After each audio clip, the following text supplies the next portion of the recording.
Hey guys, Robbie Falk here, back finally after a couple weeks hiatus to talk about this weekend for Mississippi State and what they did really for the week for the Bulldogs since coming back from the last couple of weeks, since coming back from the series lost to Ole Miss. I mean, this team has just looked a little different. They've attacked the last two series a lot different than they did against Ole Miss. And I think that, you know, you can be cautious if you want to, but it looks like this team is turning a little bit of a corner. And we're going to discuss exactly what happened in Nashville for Mississippi State going to Nashville and winning a series there against Vanderbilt. First time since outside the Super Regional, obviously, 16, I guess, when they won the series up there with Jake Mangum having a big game on Saturday night in that series. I remember Cole Gordon had a big play in that ball game late. Noah Hughes was a freshman that came in and closed that game out. State won that series, and that kind of set that team up to make a run to become an SEC champion. I don't think this team's going to win an SEC championship, but this could be a point for Mississippi State where you look back at the end of the year if they're able to somehow get into the hosting portion of this thing and postseason, and they're able to host games at Duty Noble for the regionals. This is going to be a big series because Mississippi State goes on the road, beats a top 15 team in Vanderbilt, a team that's been playing good baseball, a team that is a pretty well-rounded team. They always play good defense. They've pitched it pretty well this year. They were missing one of their better pitchers who was out for the weekend, suspended since last week, had an illegal substance that he was using. And, they've had a couple injuries, but this is still a really good pitching staff. They pitched it fairly well late in the game against State on Sunday. I thought pitched it pretty well out of the bullpen on Saturday too. But State was just able to get clutch play after clutch play these last 2 days. Saturday and Sunday, MSU just got the big hits, a big defensive play here and there, and they were able to overcome some issues that they had on the mound later on in the game. So let's kind of reassess, where things started and where they ended up for the Bulldogs after the weekend. We'll go back to the Ole Miss series. State blew that Saturday game. There's no way around it. It was another in a line of games where Mississippi State has had the ability to win a ball game, and they couldn't go win it. They did it against LSU, the Saturday game against LSU. They were down 9-1 or something in that game. They scored 7 runs to get back in it. That was a game played out a little differently than some of these other ones, but still, it was a game that was there for the taking for the Bulldogs, and they couldn't go get it. Other than that, they won that series. I think you just kind of dismissed that. You have 2 Florida games, and really kind of that should have been a sweep, but you just needed to take one of those games. But you blew a game on Friday night with a 7-3, 6-3 lead, whatever it was. And then Sunday, you got a lead going in the ninth inning, give up a 2-run home run, and lose the ball game. So those are 2 one-run losses right there that you could have had. And the LSU game's another 1-run loss. That's 3 games in the first 3 series that you should have won. Couldn't do it. You go to the series with Georgia, and it's really hard to sweep teams, but the big thing for State that weekend was you had everything that happened on Saturday night. I won't completely dismiss it, but they were able to kind of bounce back from that and find a way to win on Sunday, which was big. But that was another 1-run game on Saturday against Georgia. You could have won this 4. Then you go to the Ole Miss series. You shut them out in the first game, really just destroyed them that first game. Cal Steven was incredible. And Saturday, you have a 7-3 lead going into the 7th or 8th inning, whatever it was. They come back, they win the ball game in extra innings, and you get run ruled the next day. I'm of the opinion, and I know baseball is weird, and you never truly know, but I think that had State closed that game out, said they win the game 7-3, 7-4, whatever it was. If they win that game and it was, Ole Miss never really got back in it, I think State wins that Sunday game going away. I think Ole Miss was ready to lay down, and we haven't seen anything from Ole Miss since then that suggests they weren't, ready to lay down. They've been killed in a lot of games these last couple of weeks. Georgia beat them 2 out of 3. They had to come back and and beat them on Saturday for that third game to avoid being swept. They beat Alabama in kind of a shootout on Saturday this week and won by 1 run, and then they got killed in the other 2 games. Most of the games Ole Miss are playing right now and losing are not close. And Mississippi State had them by the throat there on Saturday and couldn't choke them out. They let them live. They let them back in it, and he lost the series. But this team has shown the ability to bounce back from those kind of things. And Brian and I were talking about it on Thunder and Lightning. You can listen to Thunder and Lightning tonight as I record this tonight or tomorrow, whatever, and you'll get some more thoughts. But this series with Vanderbilt last year was not competitive whatsoever. Mississippi State lost by 23 runs in one of those games. They were virtually run-ruled in another game, but Vandy got the big lead late in the game. So I think it was the 9th inning when they pushed it out to run-rule territory, and State was going to get an at-bat, so technically it wasn't a run rule. But they lost 2 games by double digits in the series last year, and the Sunday game was kind of competitive, but Vandy ended up winning that one. You get swept. This team has come a long way since the last 2 years. And I get the people, and I'm of the opinion too. I mean, this is created by Chris Lemonis. Bad evaluations or bad recruiting, bad development. I don't know. I don't know what you want to say happened. But it is Chris Lemonis ultimately because he's the head coach. But at the same time, getting back to where you want to be is not that easy. You can't just go from 2 years of losing like that and just expect to get right back in it just because you're Mississippi State. It doesn't happen that way. It's something that takes a little time. This team has needed a little bit of grace. And even some of us that, have been critical have probably not given them the grace that they needed on that. And while those games were there for the taking, it's kind of hard to go from back-to-back seasons of 9 SEC wins to just automatically knowing how to win those close games and having guys make those plays. Because in the back of your mind for a lot of these players, Hunter Hind has been here for 3 years and has experienced each of the last 2 years. Bryce Chance has as well, even though he's been in and out of the lineup last year and he redshirted the year before, but he's experienced that. Amani Larry experienced that. A lot of these guys have experienced not winning games and finding ways to lose. That's been something that's been an adjustment that this team has had to make to find those ways to win. And I credit guys like, I credit all of these players for kind of finding ways because especially on Sunday, we saw a lot of the players up and down the lineup and defensively and pitching, a lot of players played their role in winning this series. I credit some of these players, and, we've talked about Johnny Long a lot. He's 0 for 3 today with 3 strikeouts, but I think the mentality that he has been a big key for this team. He's batting .217. He hasn't done a ton offensively. And he's made some mistakes on defense, and he's made some mistakes in how he's reacted to plays and things like that. But the mentality that he has helped change this team for the better. The mentality that David Mershon has helped change this team. Brooks Auger being back on the team and having that energy that he brings when he's in the ballgame has helped change this team. Justin Parker certainly has been a huge part of this turnaround for Mississippi State and what he's done from a pitching coach perspective.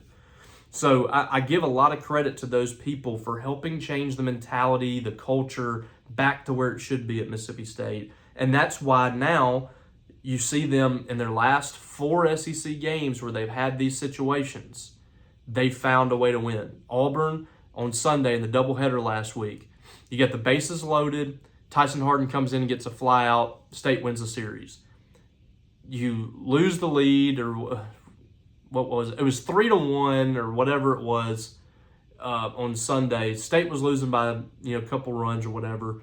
You can run yourself out of an inning. You kind of get into that here we go again thing. State bounced right back, found a way to win the ball game the next inning and walk it off.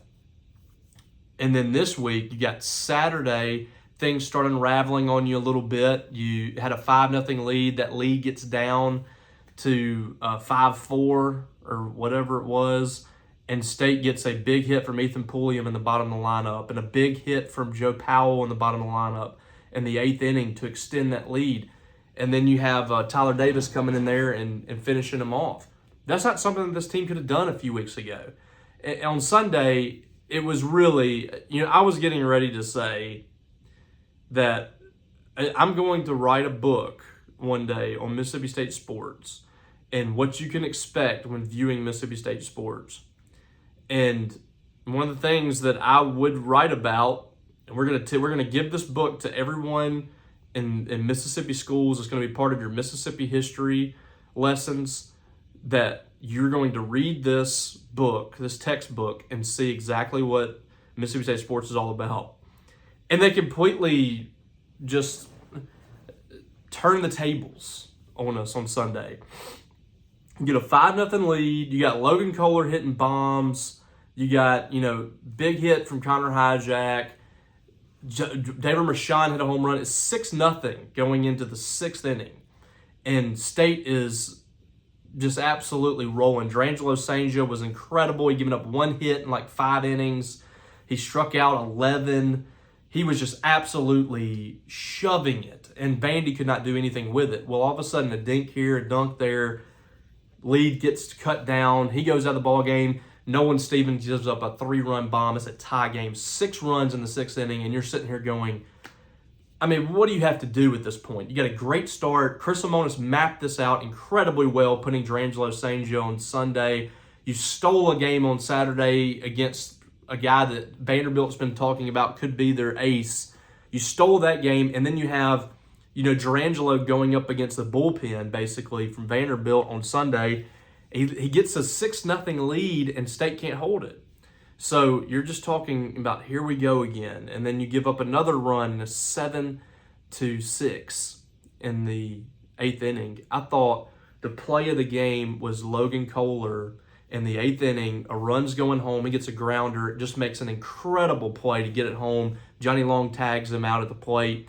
State gets out of the inning there, that inning, and it's a 1-run game.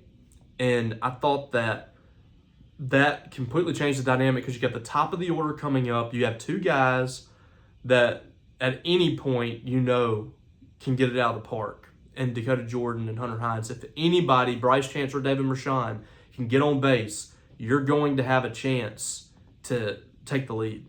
So great at bat from Bryce Chance, I thought. I don't remember how many pitches he saw. Doesn't say. It was a 3-2 pitch, but he tagged it straight to left field and it was caught. I thought that was a really big at bat there, because he kind of wore on the pitcher a little bit. You saw some more pitches from him as well, and he was pitching really well. Green, I thought he pitched really well. A freshman. They had 2 freshmen that came in there and were just great. They only walked 1 batter.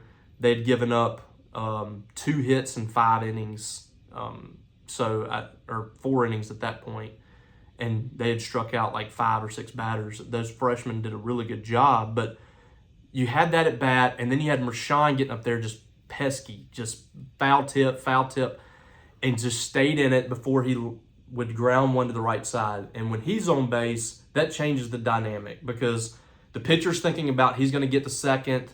He's gonna try to steal on me. We got to keep him off the base pass.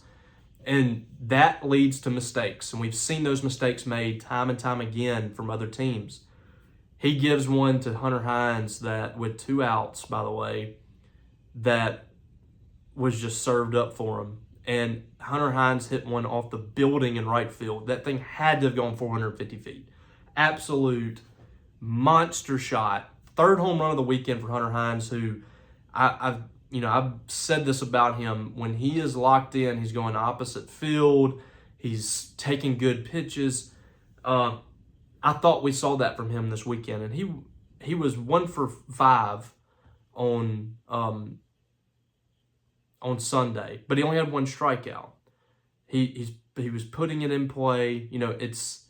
It's a lot better at bats from Hunter Hines right now. He looks like he's turning a corner, and right there, just absolute moonshot, gives Mississippi State the lead. We've seen so many big hits inside that stadium for Mississippi State over the years, and that one was, not Elijah McNamee in the Super Regionals, because that one meant a little more, but this is one of the biggest hits for Mississippi State in the last 3 years because it means something for this team. It means that they are still in the fight. They still have an opportunity to do some really big things. They're sitting here at 12-9 in SEC play, 29-15 overall. They're about to hit 30 wins for the first time since 2021. They've already won 3 more conference games. And your RPI after 2 wins the last 2 days has gone up 15 points. So you are moving yourself towards the hosting discussion. And we don't want to get there just yet because Mississippi State still has to do some things to get in the tournament.